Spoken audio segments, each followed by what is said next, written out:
savais pas qu'on pouvait vivre... C'est extraordinaire.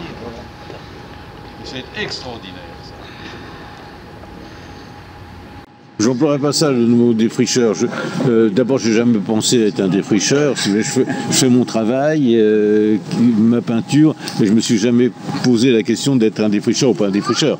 Je veux dire, c'est la création, c'est bon. Je veux dire, je suis tombé dedans. Parce que c'est ma vie, quoi. C'est une maladie, c'est ma vie. Il y en a qui tombent, je sais pas quoi, dans l'alcool, dans le machin. Moi, je suis tombé dans la peinture. Non, mais c'est vrai. Je n'imagine pas. Non, je ne peux même pas avoir l'imagination d'autre chose. Je veux dire, je l'ai pas fait exprès. Je pense qu'on ne le fait pas exprès.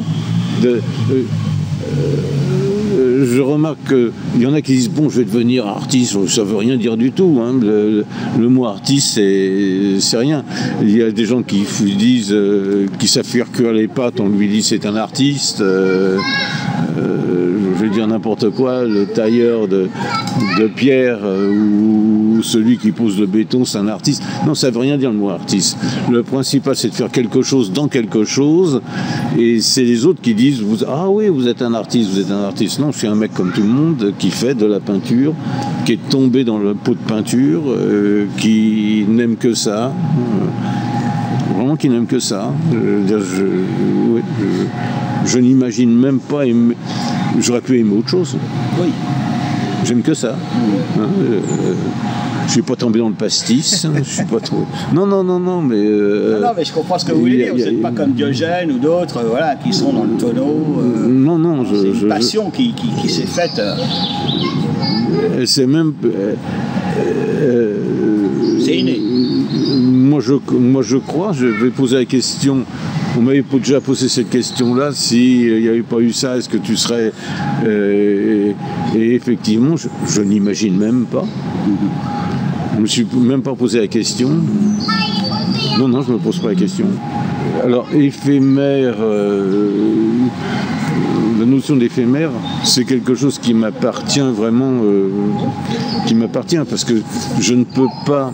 celui qui croit à la réincarnation... dit que je suis un tocard, quoi. Non, mais comment je peux prouver que la réincarnation n'existe pas? Je ne peux pas le prouver. Mais eux, est-ce qu'ils peuvent prouver que la pensée est éphémère? C'est logique. Ils ne peuvent pas le prouver non plus. C'est-à-dire que ni eux ni moi, on peut prouver l'un contre l'autre. Donc, c'est une forme théorique de sa propre personnalité, et je tiens pas à influer là-dessus, parce qu'il y a 1 milliard de gens qui croient à l'incarnation, un autre milliard qui croient à d'autres données, et puis je peux pas prouver qu'ils sont torts. Et, bon, mais alors ça, c'est transformer qu'une pensée en... ça aurait pu être en écriture, ça aurait pu être en poésie, ça aurait pu être en musique, ça aurait pu être en tout ce que vous voulez. Klein a fait 20 minutes un concert de silence. Ça existe. 20 minutes de silence. Je veux dire, il y a déjà la minute de silence, mais 20 minutes, je peux vous dire que quand vous êtes à un concert de 20 minutes de silence et puis 20 minutes avec un seul son, mais 40 minutes, j'y ai assisté, hein, il y a 5-6 ans, à Fontenay-aux-Roses. Il faut demander à Routot ou à sa société, son mari, en quelle date? Il y a peut-être 6 ou 7 ans, 8 ans. Bon, bref, c'est pas important, mais c'était un concert de silence, le silence. Vous venez assister au silence. Vous venez assister au vide. C'est la notion de formuler les choses. Klein, il a dit « je signe le ciel ». Le ciel, c'est à moi, je le signe. Donc, au niveau de droit d'auteur, je vous raconte pas. si c'est breveté. Je ne sais pas. Mais je pense pas qu'il ait déposé. Je ne sais pas. Il a bien déposé son bleu, je crois, mais, oui, mais... je crois, j'en suis pas sûr. Alors, une fois encore, vous attaquez la façade, si je peux me permettre. Donc, la façade de cet immeuble qui est rue de Cinéda. Oui. J'imagine que pour vous, c'est une grande jubilation de pouvoir remonter encore plus haut dans votre créativité? Non, Non. pas du tout. Non, non, mais vraiment pas. Vraiment pas. Et je vais vous dire,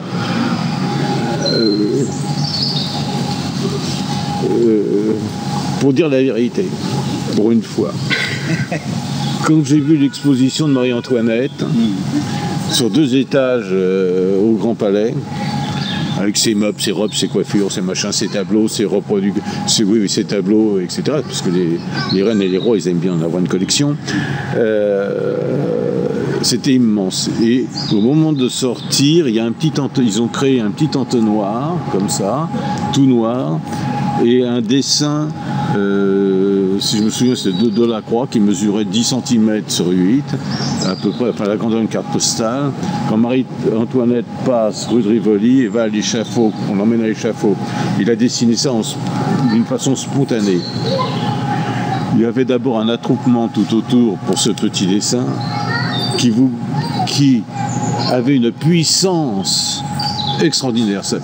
J'y pense tout le temps à ce dessin-là, parce qu'il a été fait sur le coup, mais il a une telle vérité dans son dessin, une telle force, une telle histoire en même temps, une telle extraordinaire ce dessin. Je reste toujours avec cette pensée de cette petite chose comme ça, de 10 cm sur peu, et qui est tellement grand, si vous voulez, hein, comme ça. Alors quand on me dit vous allez faire placard, c'est beau, c'est ça, je pense toujours à ce petit dessin qui est 10 fois plus fort que ça, si vous voulez. Donc ça n'a rien à voir, je veux dire, je prends pas ça, je jubile pas en disant non, je compare, si vous voulez, la force des choses, toujours comme ça. Et vraiment, bon, je prends Delacroix parce que effectivement ça m'a tellement marqué, un petit dessin qui est si petit et si puissant. Et puis vous avez peut-être vous d'autres choses aussi que vous avez vues dans votre vie qui sont extraordinaires, si vous voulez. Ça me paraît logique non, c'est voilà. C'est à la dimension du jardin, c'est à la dimension de la maison, c'est à la dimension de ça. Mais après c'est le contenu. Est-ce que le contenu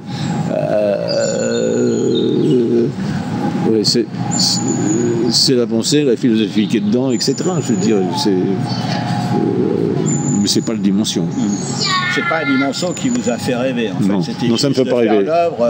La dimension me fait pas rêver. Voilà. Ce qui me fait rêver, si vous voulez, et c'est ce que je dis tout le temps, quand j'ai fait ça, ce sont les mômes.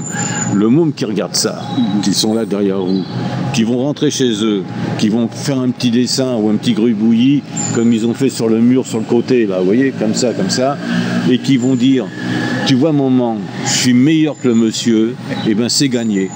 Mais c'est vraiment gagné. Parce que ils auront fait quelque chose et dans leur esprit ils sont quelqu'un. Que de dire tu vois le monsieur, faut prier pour lui. C'est d'un ridicule. C'est vrai. Alors, je ne sais pas si c'est vrai, c'est ce que je vous dis. Je ne sais pas si c'est vrai. Je veux dire, Oui, enfin c'est vrai dans un certain absolu. Moi je suis très content que les mômes ils regardent ou ils ne regardent pas, qu'ils fassent ou qu'ils ne fassent pas, je veux dire. Mais dans 20 ans, dans 50 ans, s'ils repassent ici et que le mur existe ou n'existe pas, s'il existe, ils diront tiens, je jouais là et il y avait ça. Ou il n'y avait pas ça, ou il n'y a plus ça. Je veux dire, c'est une c'est le côté encore de l'éphémère. Une image, une image. Voilà, ça pas. Et ils auront leur vie. Alors, il y a le support et jusqu'où je peux aller. Par exemple, pour moi, il y a beaucoup de choses, surtout en ce moment, je fais dans les villes où je passe, pour les protections des lieux de travaux, il y a où mettre des poteaux électriques, il y a des bétons qui pèsent 2 tonnes pour comme ça, et je travaille dessus, parce que bon, d'abord, ça reste 1 mois, 2 mois, et c'est ça, et je m'en sers de papier à dessin, et ça me permet, alors effectivement, c'est fait dans la ville, les gens peuvent voir ou pas voir, les gens de chantier et tout, mais dans mon imaginaire, je me dis, par exemple, ces carrés de béton en rouge et blanc que je suis en train de peindre à La Rochelle, parce qu'ils sont, ou des trucs jaunes, et je me dis un jour, je peux faire effectivement une architecture avec, dans un lieu, etc. Mais peut-être que ça se fait jamais non plus. Mais j'ai fait, si vous voulez, les croquis presque en réel, si vous voulez, comme ça. Ça me fait travailler, c'est comme si je jouais des gammes à longueur de journée sur le piano pour qu'un jour je puisse donner un concert, si vous voulez. Donc je peux travailler des mois, des années, le concert il vient jamais, c'est pas grave. J'attends pas le concert, si vous voulez. Mais je suis prêt, c'est ça. Je suis toujours prêt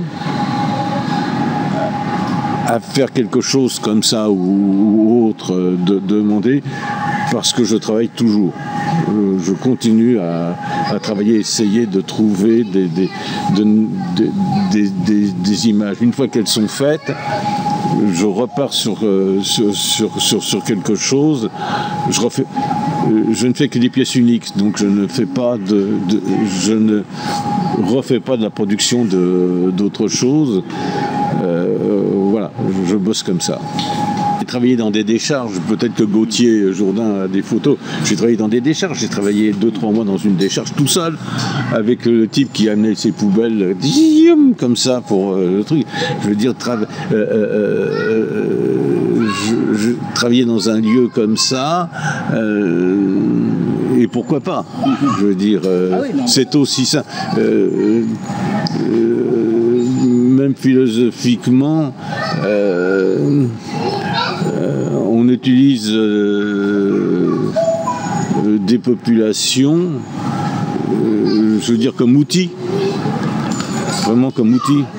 Voilà. Une fois qu'on n'a plus besoin d'outils, mais une fois qu'on a abandonné une fois que les outils ne servent plus à rien, c'est comme les chevaux, une fois qu'ils ne savent plus courir, on les abat, quoi. Ben, les artistes, c'est pareil, hein. On abat les artistes. Alors, comme je suis poli, je me lève, je vais dire bonjour, monsieur.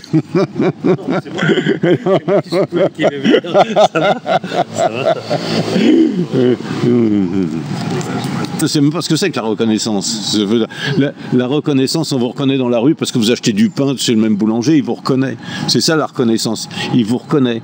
Et vous dit bonjour monsieur, vous prenez une baguette. C'est la reconnaissance, comme d'habitude. Et puis si vous changez parce que vous prenez un pain de... Ah, c'est pas comme d'habitude, c'est de la reconnaissance.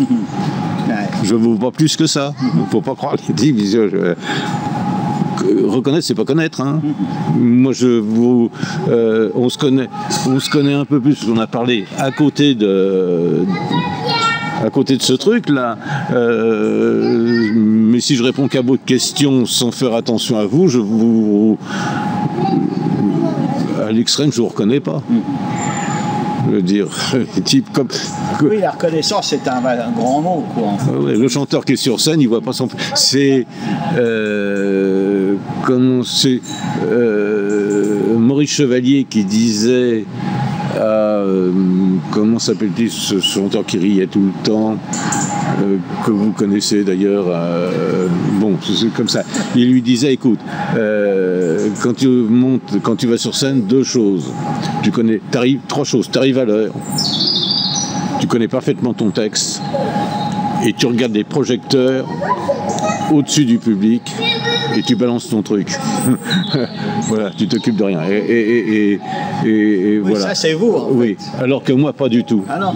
Non, pas du tout. Quand vous allez dans la rue, Non, pas du tout. C'est comme s'il y avait les projecteurs, etc. Non, pas du tout. Je suis au milieu d'une société. Ici, j'ai pensé aux gosses, comme je vous le disais tout à l'heure. Pas du tout. Je fais... Non, je suis vrai. Non, un grand.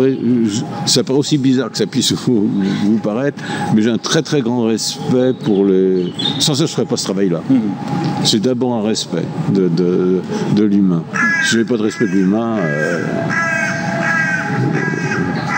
si j'avais pas de respect de l'humain, je serais un nazi. C'est une très belle conclusion. Merci beaucoup. C'est rigolo ça, non? Pour ce ton sympathique. Non, voilà. Merci beaucoup.